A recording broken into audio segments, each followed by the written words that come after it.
आसाम में हुए वाक़े और मौलाना कलीम सिद्दीकी की गिरफ्तारी के खिलाफ खम्मम में कुल जमाती कायदीन और समाजी व मिली तंजीमों की जानिब से जबरदस्त एहतजाजी धरना खम्मम शहर के धरना चौक पर मुनक्कदा एहतजाजी धरने से शहर खम्मम के तमाम उलमा व मशकीन और तमाम सियासी जमातों के कायदीन ने आसाम में हुए वाक़े और मौलाना कलीम सिद्दीकी की गिरफ्तारी के खिलाफ सख्त अल्फाज में मजम्मत करते हुए कहा कि मुल्क में फिरका परस्त ताकतें मुल्क की पुरअमन फिजा को मकदर करने की नापाक कोशिश में लगी हुई है।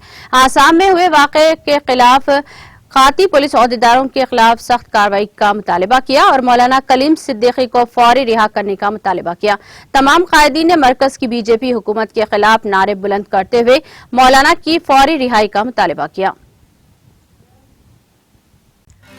नाज़रीन, हमारे टीटीवी न्यूज़ को सब्सक्राइब करें, बेल आइकॉन को प्रेस करें, शेयर करें और लाइक करना ना भूलें। और किसी भी एडवर्टाइजमेंट के लिए हमारे इस नंबर पर कांटेक्ट करें। हमारा नंबर है 9550102020 पर।